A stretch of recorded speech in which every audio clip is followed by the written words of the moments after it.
Good morning. So today, if the weather will allow me to even get out in the driveway,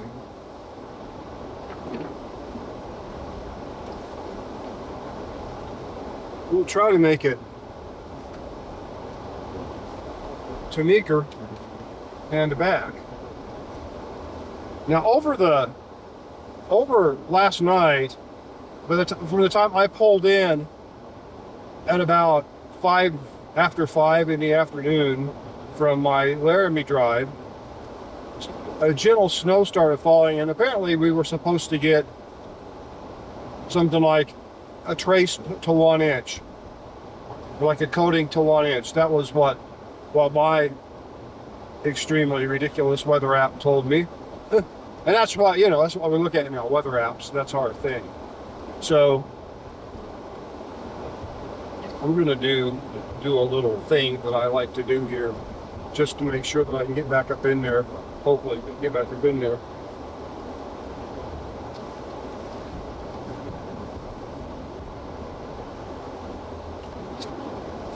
The city's been pretty good about, they brought a maintainer in here a couple weeks ago, which was great. And they did plow the alley with the maintainer, which is why there's a real high snow berm on one side. And that was an extremely good thing for them to do. I shovel all the way down to right here, to behind this yellow garage this year, because the weather is so atrocious. I kind of have to. Let's see. This is the reason this car is slipping.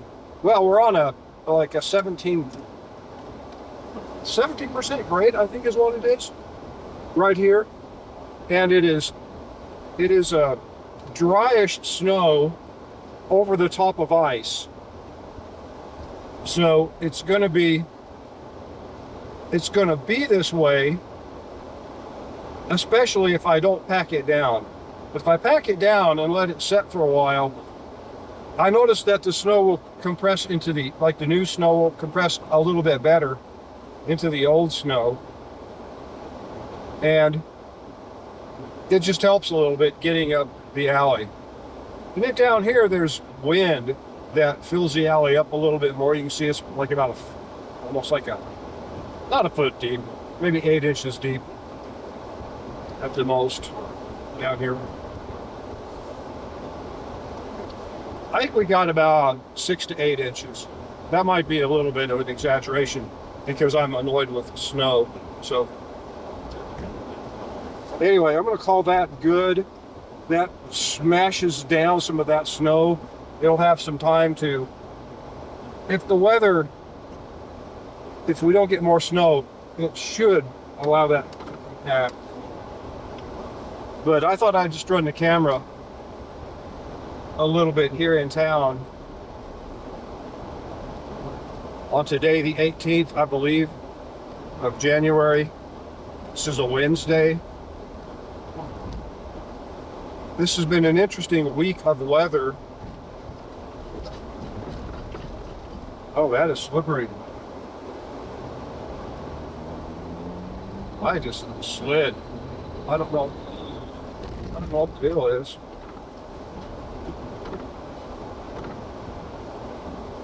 I don't think it's that slippery out here, but that's what my brakes are telling me. Telling me it's pretty slippery out here. I think I might have had a brake lock up, which is why I sped up and stomped on the brakes a few times. There was enough moisture on the road last night that it could have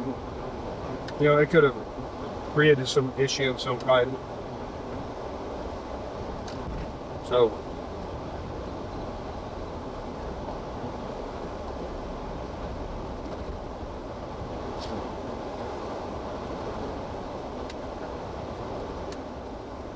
typical snow driving. I hear wind gusts too.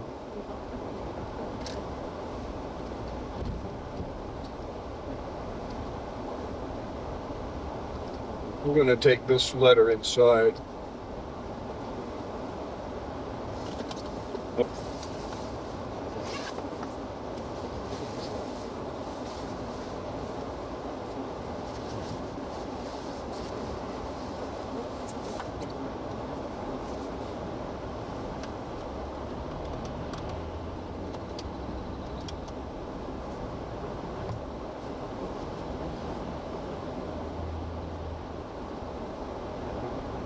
I'll let this auto park guy get ahead of me a little bit.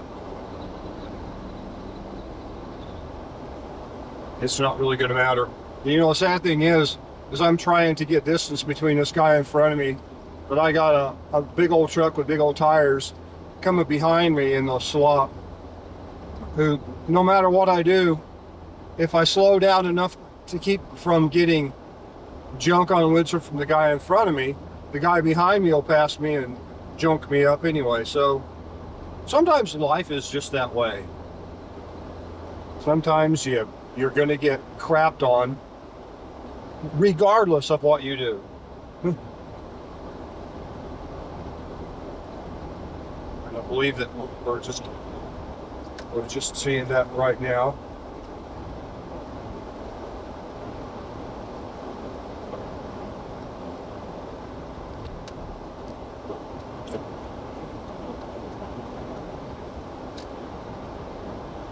This is one of the most despicable condition to drive in my opinion.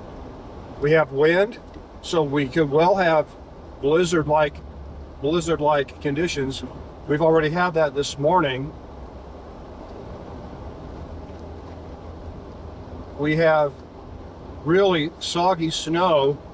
Now, it could be that there is some snow melt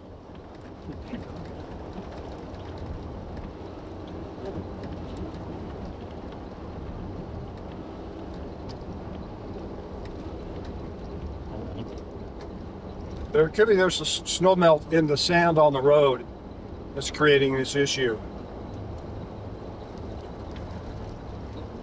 I would kind of like to show you, especially with the snow the way it is on the road today, I think this might be a good day to take a shortcut to Meeker. And when I say shortcut, I'm not joking, it's actually a shortcut. And I think time-wise, it might even work well because I'll be driving slower on that road because it's a dirt road. I'm kind of, let me put my brakes on here. Oh, yeah, you got some pretty good braking. I mean, if I were to rate it from a 1 to 10, saying 10 is normal, I'd give it about a 3. I had to hit it pretty hard.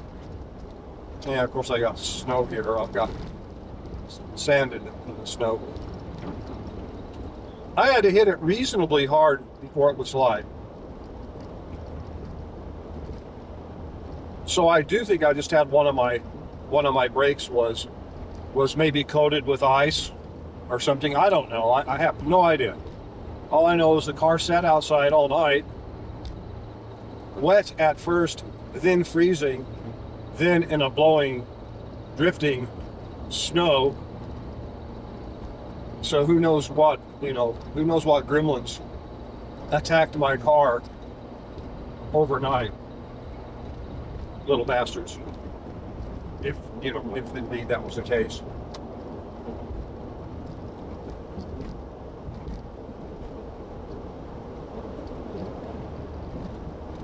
My subconscious mind is telling me that the snow is pretty good. I'm at 55.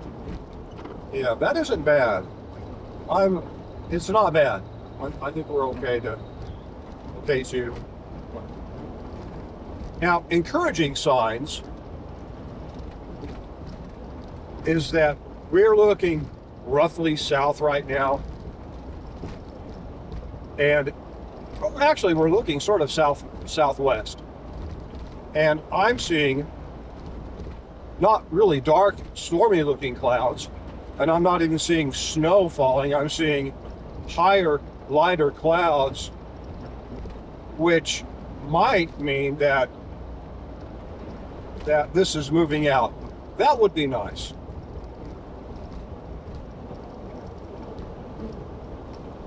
We want this to be moving out. That guy was probably doing 45 or 50. He looked like he was going slow enough I could notice he was going slow.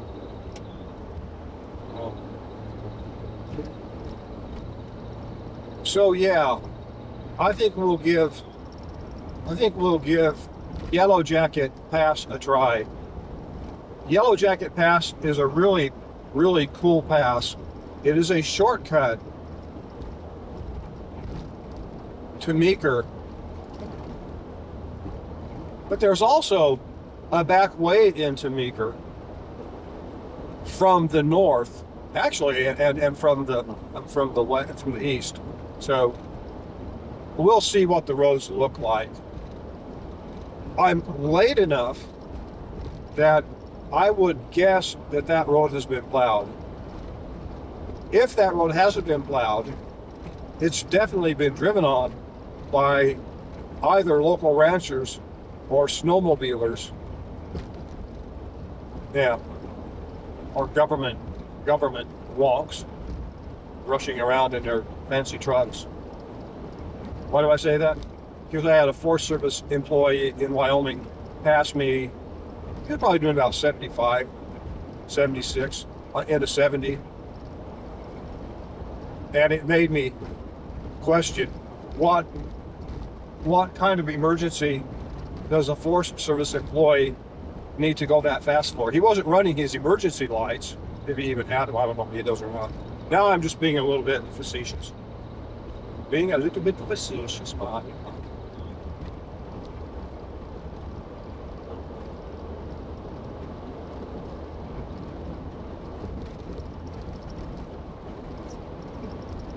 Okay.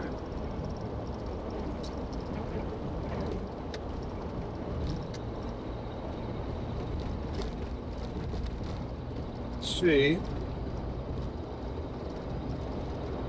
what we can do here.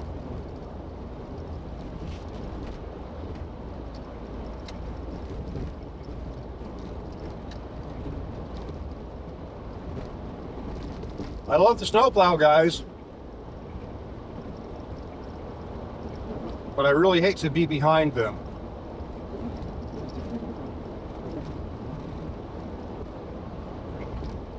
You know, they work best at a much slower speed.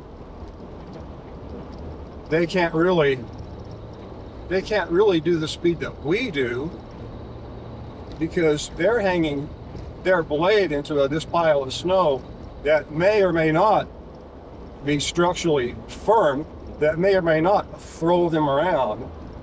So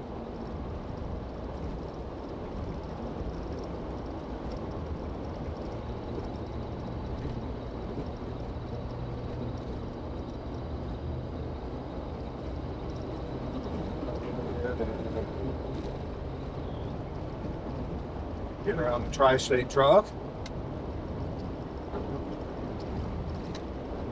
Not doing me any good. That's one hell of a plow for a pickup. That's the thing, you know, that the kind of leverage that a snowbank can put on a plow is pretty impressive, which is why the big trucks, even carrying, you know, whatever, 10 tons worth of weight in the back, and they may have chains on, they may not. They can get thrown around pretty bad, you know, if their blade, you know, digs into a big drift or something. With that little truck, if he tried to do that on this road and stick his blade in that berm over there, you know, he'd be off the road in a few seconds. Yeah, that blade is definitely oversized for that truck, in my humble opinion. And I'm not a blade designer.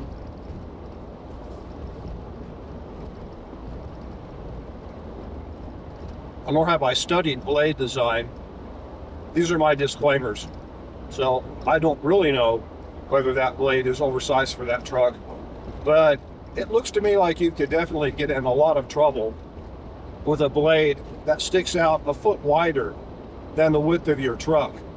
You know, that's a big blade.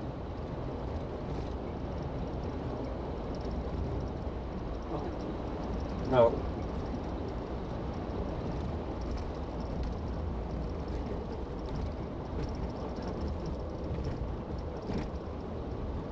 Now, one of the things that blade might be good for, I mean, you know, it's obviously going to be good for what it's intended, you know, its intended use, but it could also be good for extra weight on the front tires. You know, that might be a helpful thing. So, I really don't like washboards in the snow. Those are my most unfavorite kind of washboards.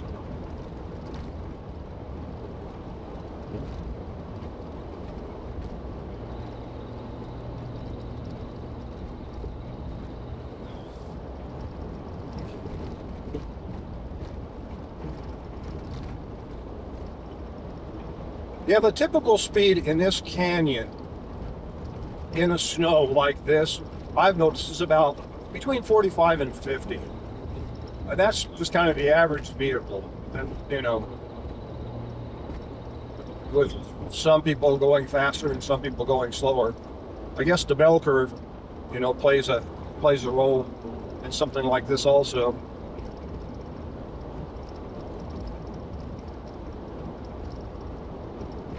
But for people that drive this road all the time and that have vehicles that are maintained and set up for the snow, you know, for this kind of condition, that's really slow. And, you know, basically I'm talking about me and the guy behind me with that blade, that gigantic blade on his truck. He was moving along pretty good also. So, and for that matter, the guy that we just passed, or the guy that just was oncoming and passed, he's moving pretty good too. So this is probably a really good time of day to be on the road and not have as many slower people on the road, just like people driving to Meeker for doctor's appointments or for the heck of it or whatever, driving to Rifle or Junction or whatever. Yeah. In conditions like this, a lot of people will put that stuff off, especially if they don't like driving in the snow. No, that's what you got here.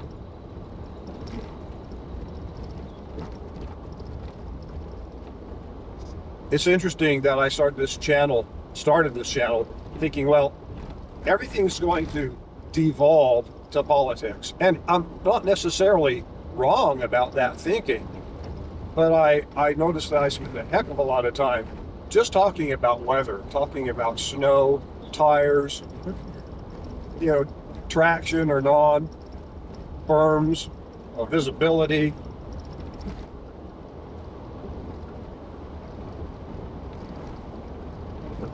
Which that in itself is kind of interesting because people really don't attribute, right? I mean, I wouldn't attribute that much conversation that I've had to snow driving. Now, I do repeat myself quite a bit, but it's interesting that there's so much to talk about just driving in snow.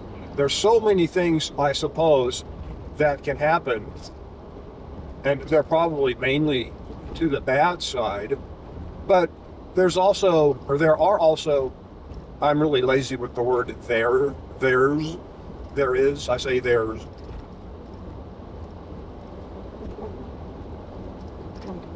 There is also a lot of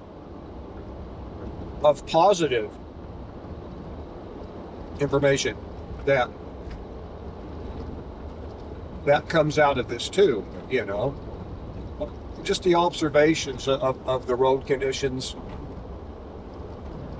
I would assume that if you've watched all my videos, you probably have a reasonably good understanding of what it's like to drive in the snow, even if you never have. Because I tell you what it's like, you know. And today, I'm definitely light on the throttle. I don't have it, I haven't taken it out of overdrive yet because the speeds are pretty good here and we don't have a lot of steep grades. But we do have curves. But I'm slowing down for the curves pretty reasonably.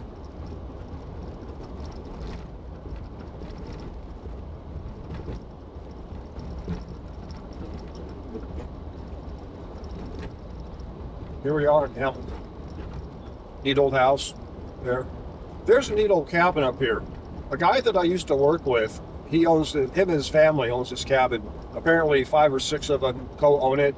I was thinking about buying it a couple of years ago and I asked his wife about it and I realized that there was no way that they were going to sell this place. But it's a very cool little cabin. Apparently it's got a dirt floor. Or a gentleman that I know lives down the road.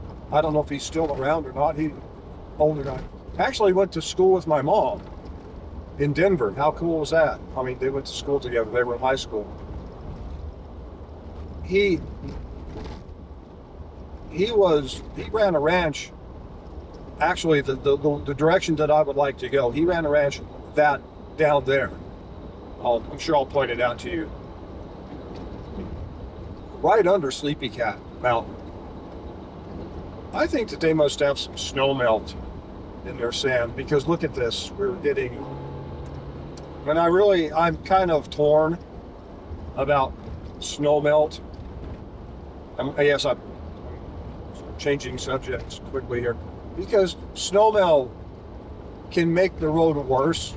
It can make it maybe not more slippery, but I think it probably does make it a bit more unpredictable because when you have a thick layer of slush, even if it has sand in it, you still have the ability to, to get lifted off the surface a little bit by the water, the slush, and lose your footing. Looks like we're getting into snow over here. I might reconsider my. Now that's interesting because I did not see that. Maybe this is just a little. That guy's got his lights on.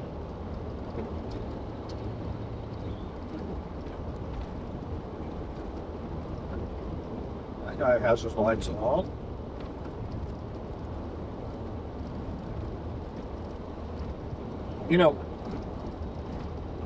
This is sort of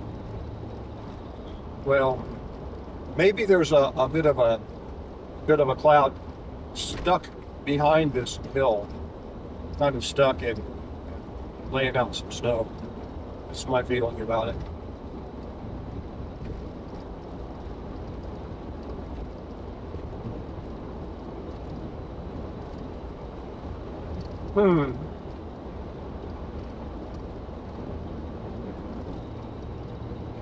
Okay.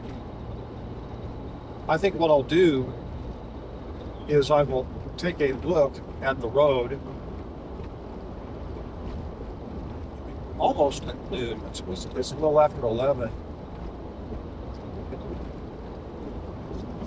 Yeah. The surface is much nicer here. This is a much more drivable surface. There's something to be said for the finish on snow. Like this is almost a flat finish. It's not glossy. And that's not anything amazing, but it's just another thing, If you can see that it's a matte finish, that's typically a better surface to drive on.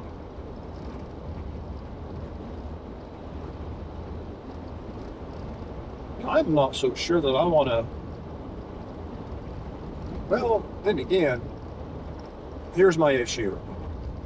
As much as snowplows slow you down, the fact that they're moving snow out of the way, I can feel that sloppy stuff like my traction.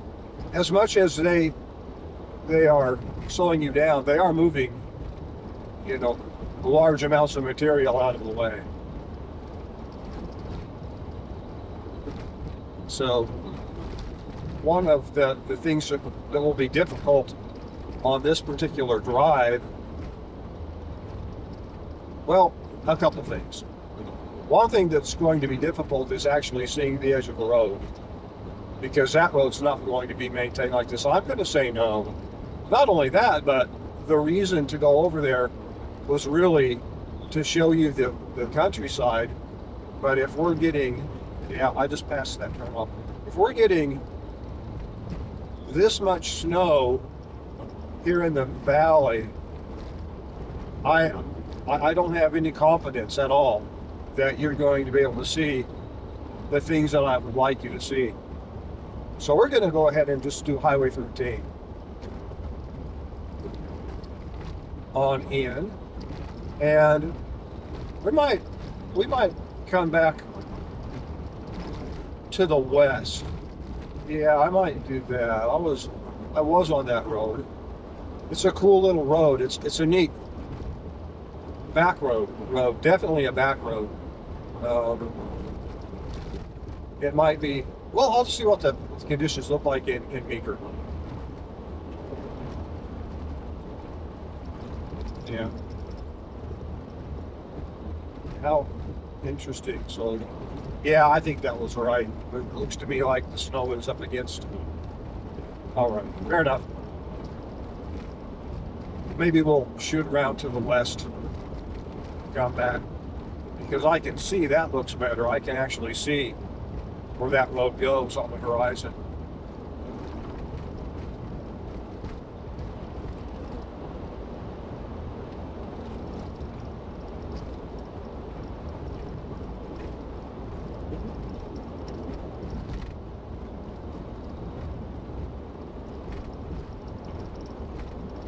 Yeah, I'm looking off to my left, which would be out towards Sleepy Cat. Yeah, there's some pretty good snow going on there still. So, yeah, we'll leave that for another day.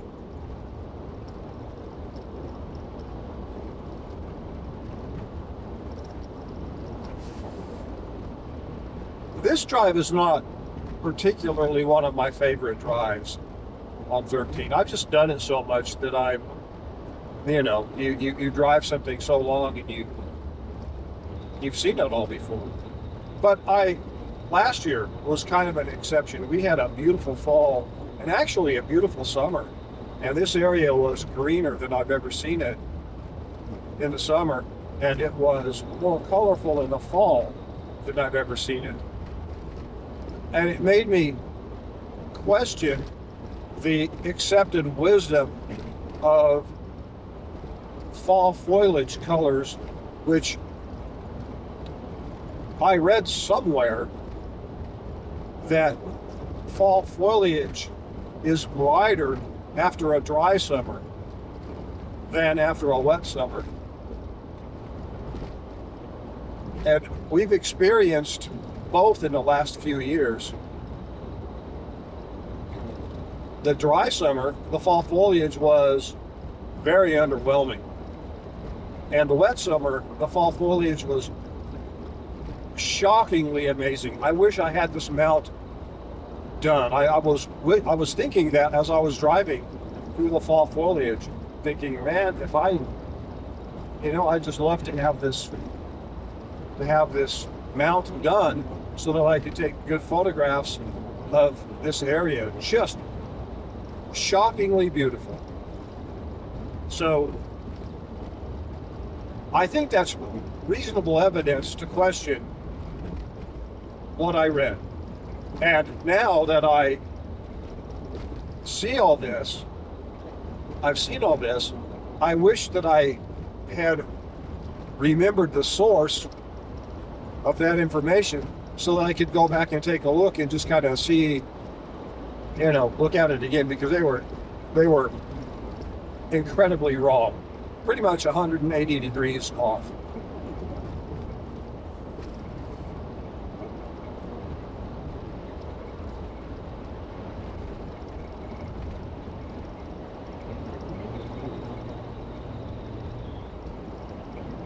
Yeah, I'm looking at this truck, and it looks like there's a pickup truck being towed behind. Oh, it's a lift gate. I see.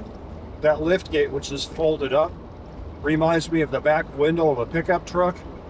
And then the taillights look like, yeah, okay. Now, your view might be entirely different than this view.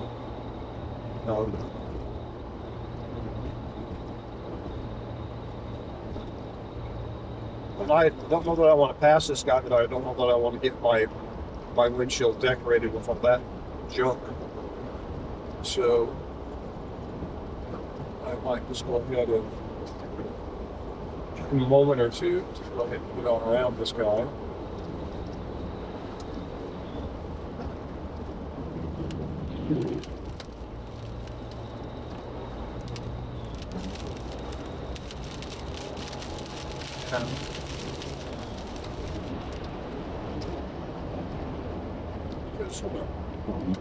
Driving behind him is like driving in a dirty washing machine.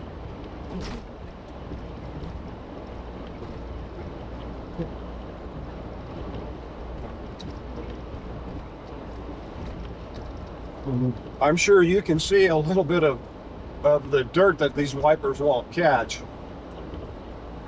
But yeah, he blasted me pretty bad. So.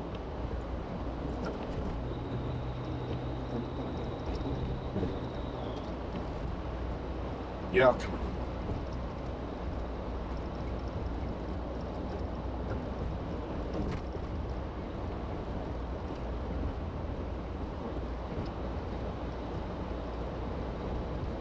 One of the things that I am realizing about winter driving is that you do not want to get behind a big truck.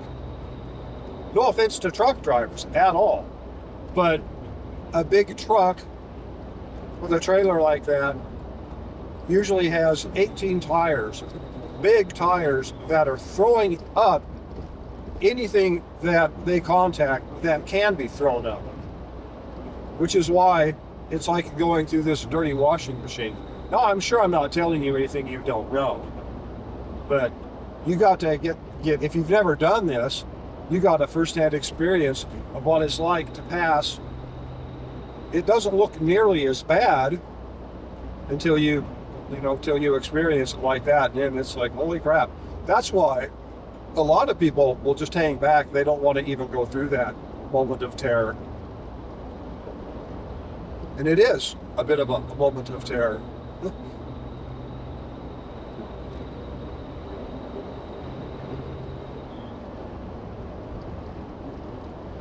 I'm feeling pretty good about the roads right now. I'm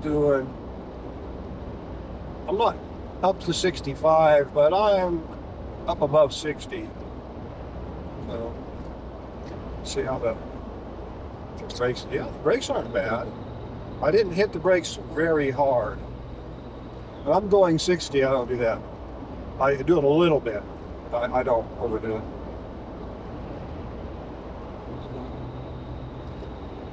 Now there's another alternate route, County Road 17, where that BLM sign is, that trapezoidal looking sign. It says Duffy Mountain.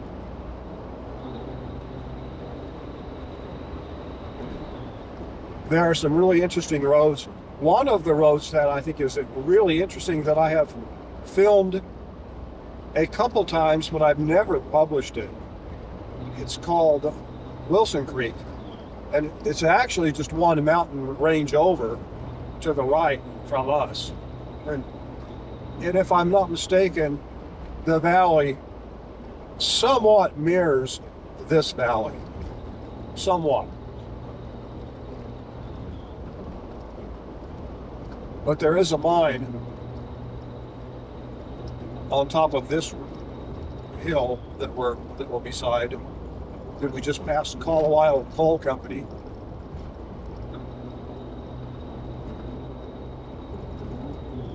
And incidentally, that's where the train, the train track, the long train track that runs in this area, that's its furthest extent, it goes to Colorado, and they run trains there and sell coal to power plants all over the country. For how much longer? I don't know. Because sadly, the company has been bought out by another company called Tri-State, which I worked for when I was a kid. Tri-State has apparently become a woke company. So the infiltration through management, and probably mainly human resources, that seems to be where the main evil lies in the company. Like, if there's a spot in a cell that is susceptible to cancer, if a company or that cell and that spot that cancer like to attack was named something, it would be named human resources. Because that's where it seems like most poison enters a company.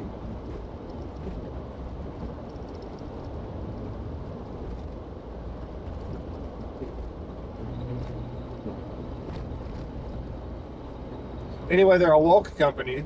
They have agreed to shut the Craig coal station down, which means they'll probably also shut Colorado down. I don't know. We'll see. This is going to hurt a little bit. Yeah, not as bad as I thought.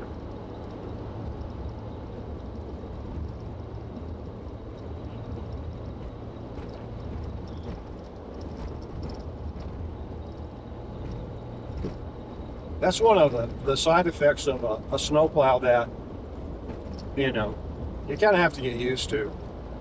I had that happen to me, and I filmed it on rabbit ears 2 weeks ago. I think it was last week or 2 weeks ago. It may have been last week. Anyway, it was it was just a one quick blast of absolutely no visibility at all.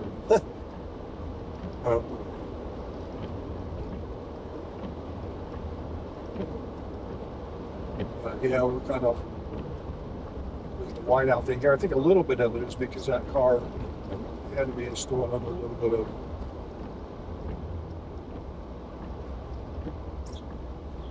bit of snow.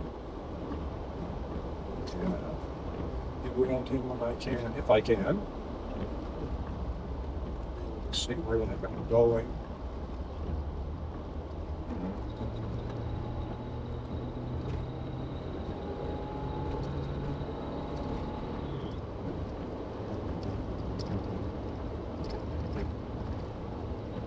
Yeah, the car was doing its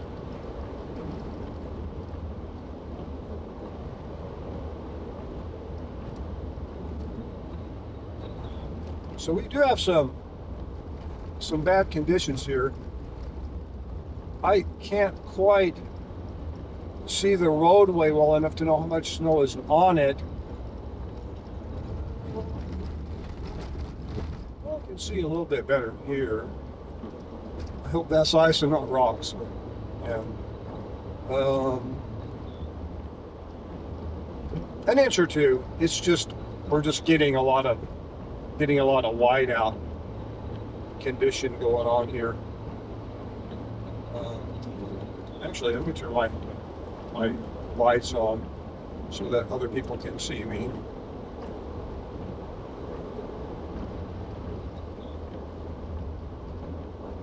So at this point, I'm using the delineator poles to kind of reference where my half of the road is.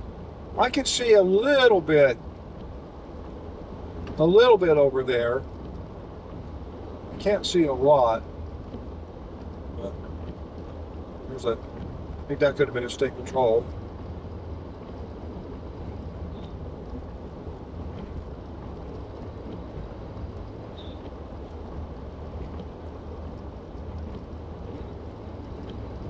he was doing pretty good. I wasn't in his lane, and he wasn't in my lane. But that's always a good thing, because a head-on collision is going to slow you down somewhat in traffic. It just will. Another pearl of wisdom. From back road to Colorado.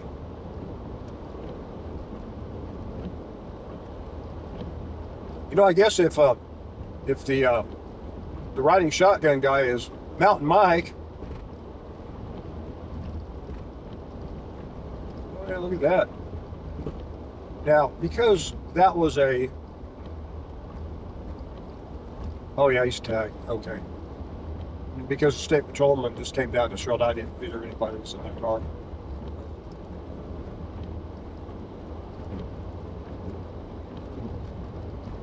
And that's the thing, you know, you want to stay on your side of the road. It's important to stay on your side of the road. You don't want to get off into the drifts or the berms that are left by either the wind or the snow plows or both. And we've got all of that going on today. I can see that it's a thicker band of snow over there than it is here.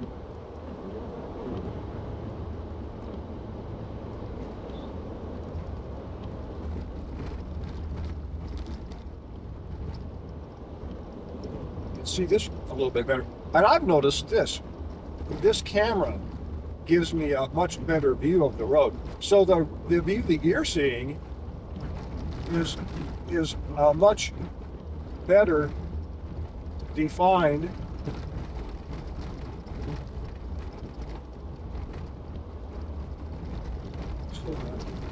it's a much better defined view than my,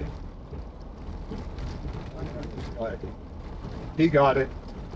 He's lucky he's on his. Yeah.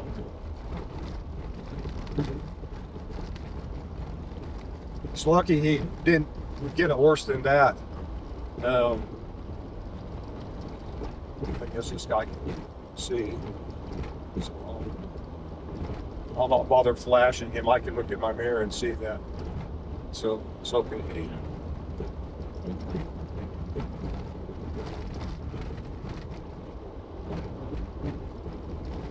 So anyway, you can see more detail from that camera than I can see. Boy, those birds are hungry. Working in some inclement conditions. I would assume that was a rabbit. But you can see over there to the right where somebody, that's probably where a snowplow drove. It's interesting. But you can see better than I can see, is what I'm trying to say. I'm just paying attention to all this other stuff so I don't wreck off the road. So I don't eat a berm and have to get out and put my snow gear on and start shoveling. And then probably get a ticket from the state patrol to boot. I'm not sure if you get a ticket for getting sucked off the road in a berm.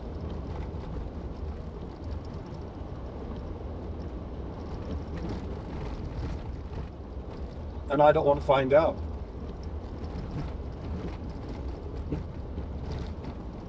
There's definitely a lot of snow there. So.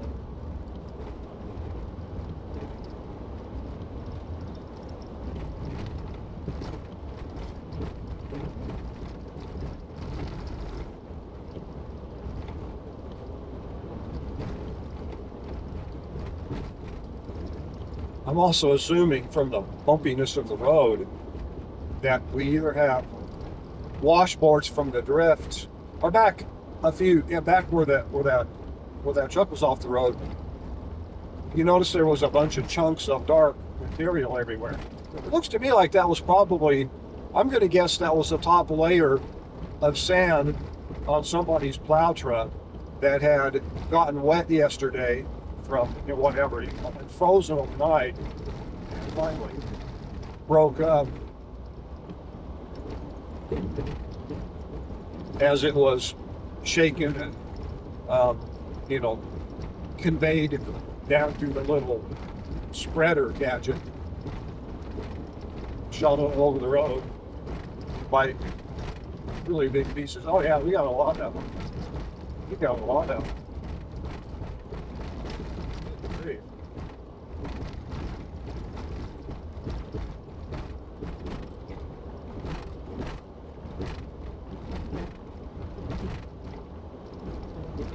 So these bumps that we're getting are, this is not the road. The road is actually really nice in here.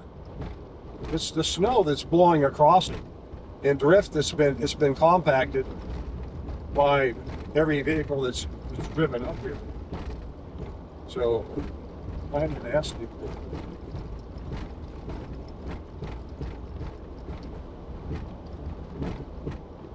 That was kind of in the middle of the road. Funny view of the edge on that side of the road. Yeah, the wind's blowing, dumping it over here pretty heavily.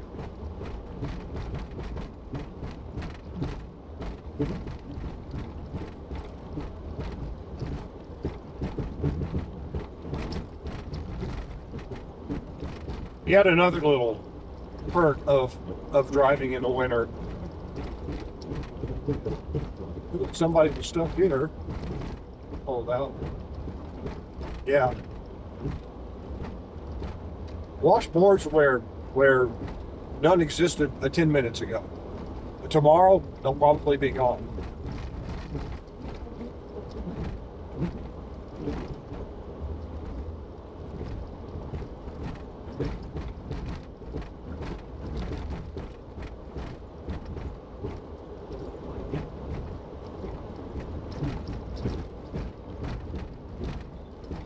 There's an old stage stop up here. Probably can't even see it, but we're getting to the top of 9 Mile Pass. And I guess it was I don't know if it was an overnight stop or what, or just where maybe one stage transferred passengers to another stage. Something like that, maybe.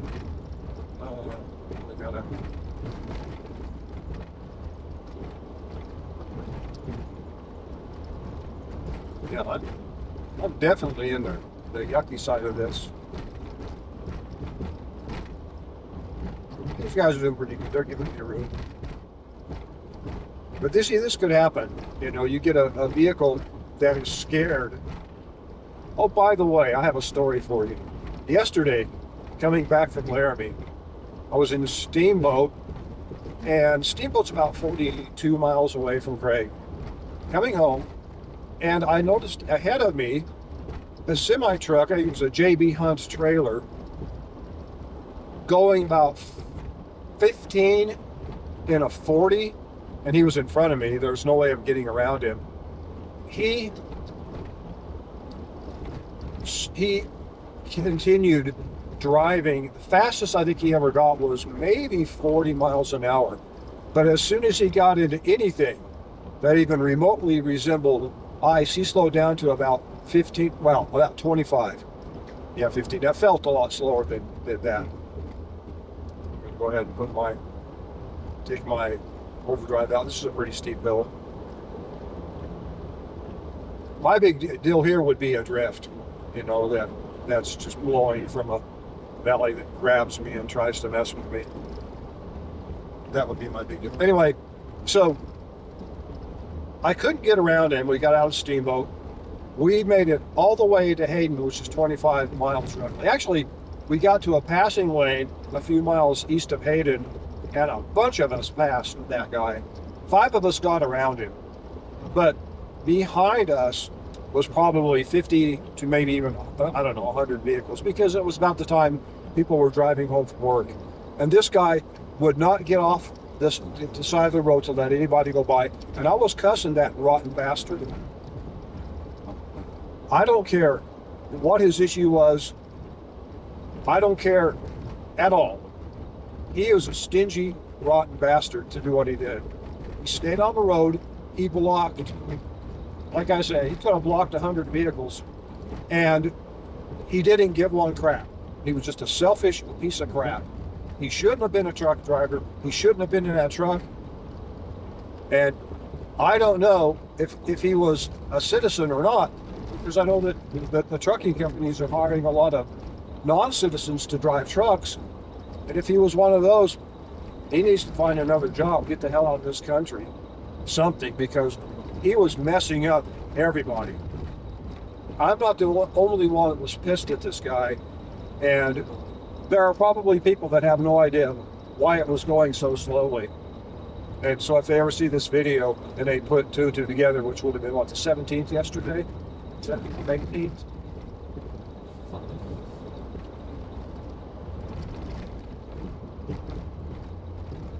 Well, Tuesday, yeah.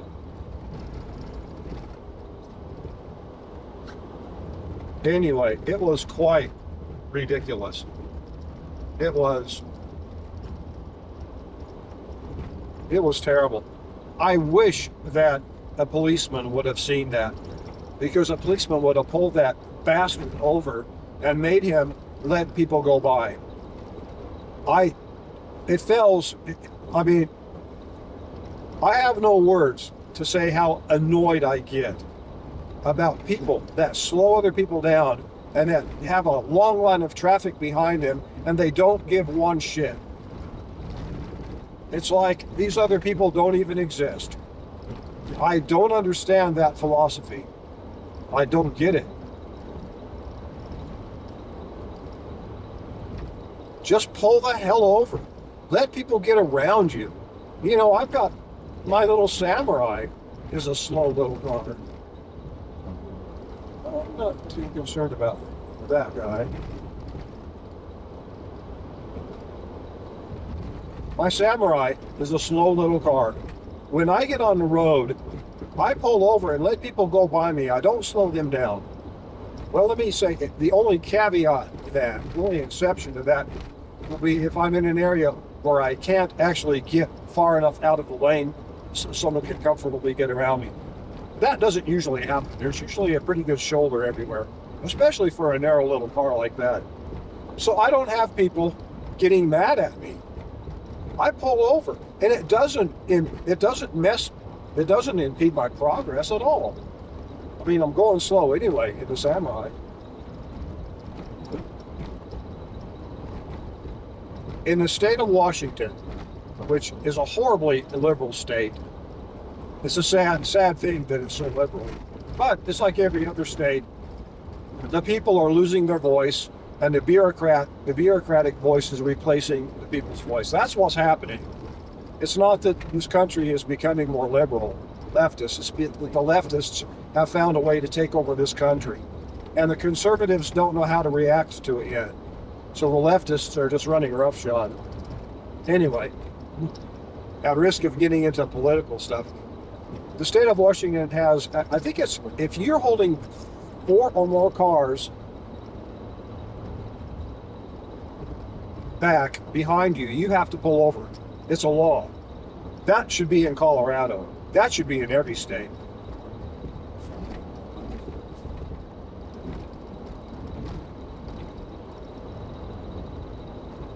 I also think that it might be part of the law that if there's not a policeman around, if there's somebody with a weapon handy, that they should be able to shoot the tires out of that slow vehicle. That way they can't go fast, or it will hamper their ability to go fast anyway. This guy looks like he's on the wrong side of the road. So I'm gonna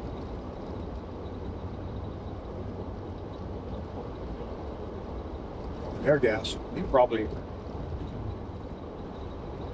I have no idea what he's setting there for, but he's in no trouble. He may just be getting dressed so he can go put chains on that truck. He will probably need them. Anyway, that's really annoying to me. That people, there are certain situations, if you're really old and you can't see, can't drive well, you should still get off and let people go around you. You shouldn't slow other people down. It annoys the hell out of me. I try my best not to do that. I will say this, however, if I'm going above the speed limit, then I don't really care. If someone's behind me and they want to get around me and I'm going above the speed limit, then I'm not going to pull over and let them go. Obviously, if it's an ambulance or, emergency vehicle. But I feel like, well, okay, if I was in a situation and I had 4 more vehicles behind me going faster than me and I was going faster than the speed limit, fine, I'll pull over. I might even speed up because a lot of roads have their own speed limit, regardless of what the speed limit, the posted speed limit is. If I understand that, then I'll speed up so that I'm not impeding the majority of the flow of traffic, right? So yes, there will be times when even, if I'm going faster than a speed limit and I'm slowing people down, I'll just go faster. Because if that's how it is, that's just how it is, and you really need to deal with the reality of the situation, right? I guess.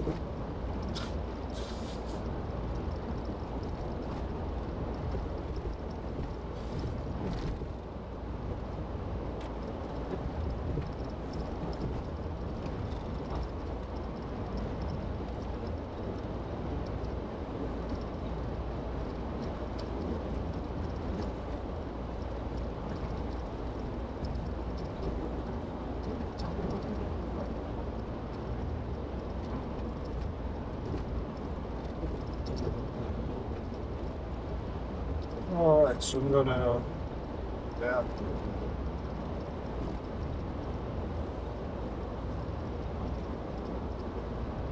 So I'm doing 61 right now. I've got good snow. It's becoming worse. They must be putting some sort of salt in this stuff at the entrances and exits of towns. And for that matter, on the pass through with some of this stuff too. But you can see, yes, it's melting the road, but it's also, it's making this car a little bit less controllable. I will say this also, this car is so stable that even this kind of slush, which would mess with my Cherokee. My Cherokee doesn't like this kind of stuff at all. This little car barely notices it. It's quite an impressive car. Oh, I wish that guy would have waited.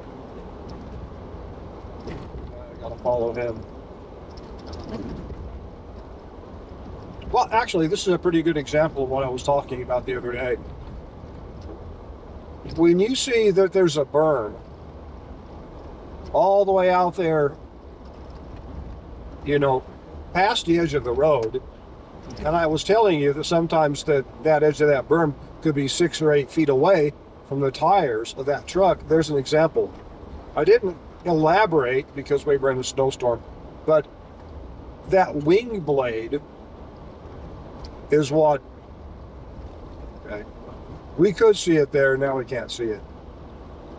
The wing blade that swings out and is attached to the right side of his truck is what gives him the reach that I was talking about.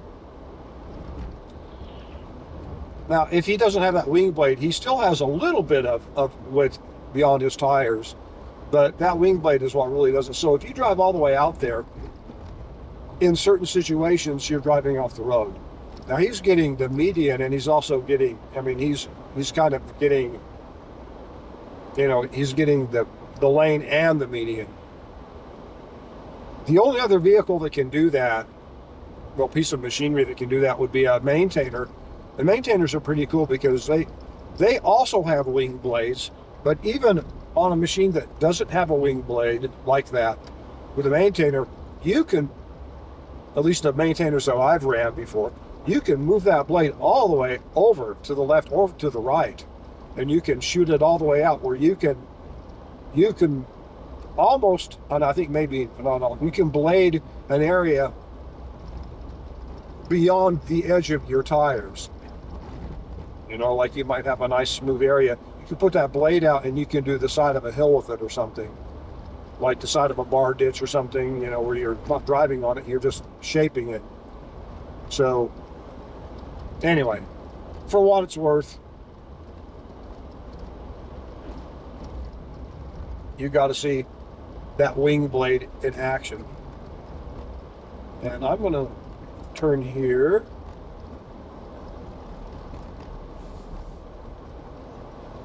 And I'm going to take care of some extremely important business,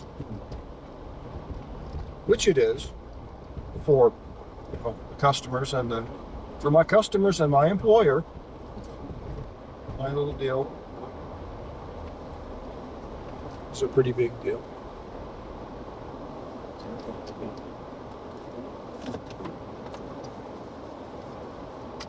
All right, I'll be back. A job taken care of. I did clean my wheel wells out. Left a pretty reasonable amount of material. We're just at that kind of that right temperature. Although I think that the snow melt doesn't help anything. I think the snow melt will get up in there, you know, in the form of a liquid, and then in the colder temperatures it will freeze up, or I don't know. Maybe it gets diluted a little bit. Whatever it is,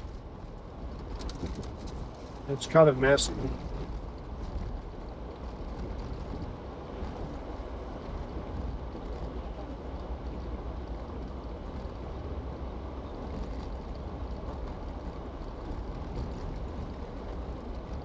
Now, Meeker's getting a pretty good winter also.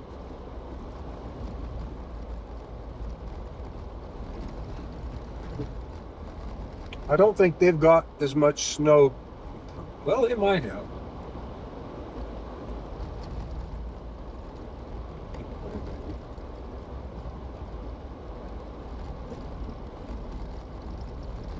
They might have.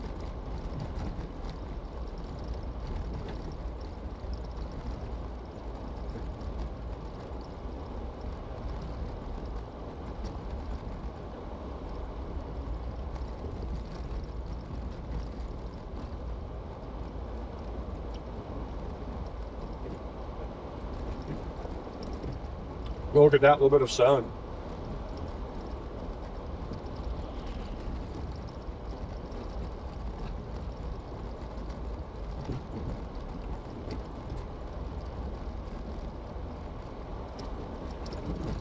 Meeker's a neat little town.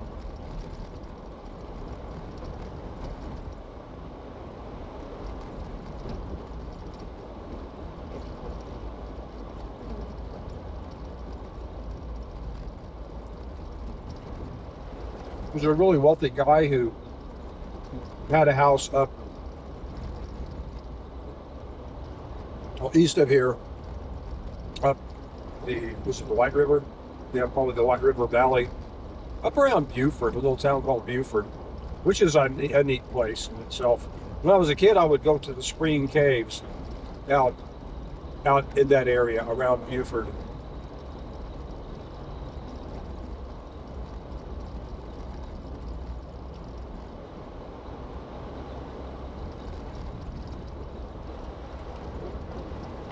Haven't done that lately.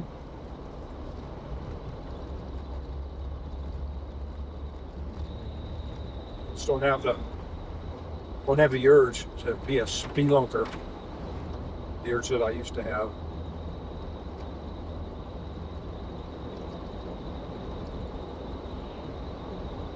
Yeah, the wealthy guy was a well-known guy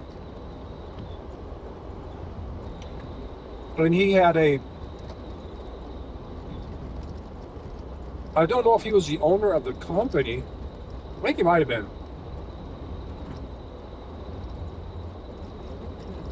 Of a car company, I believe it was in the 80s, that made some little car. Or a few little cars, but it didn't last. And I cannot think of the name of that company. Although I'm sure I could Google search it and find out. But a whole bunch of wealthy people now, and I think maybe even before then, live up in that area. Well, not only wealthy people, but there are some extremely fancy places up there. There are also some, reasonably nice places, that aren't just completely crazy.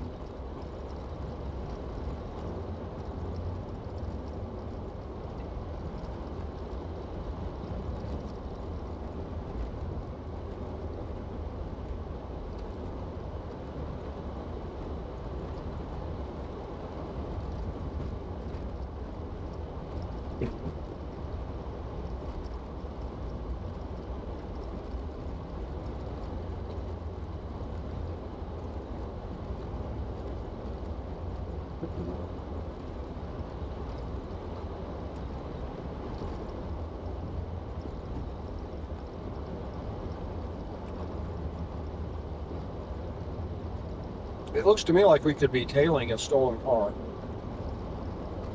I don't even see a dealer tag on that car.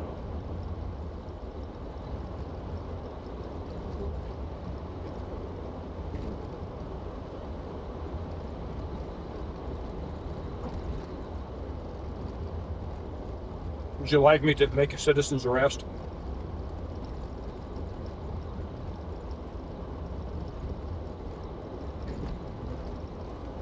Comment below. Yeah, that's funny.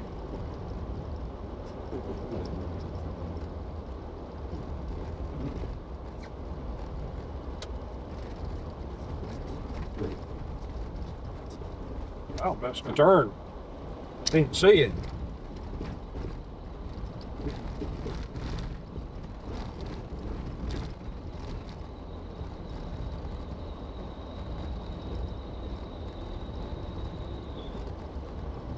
Now, if you know this neck of the woods,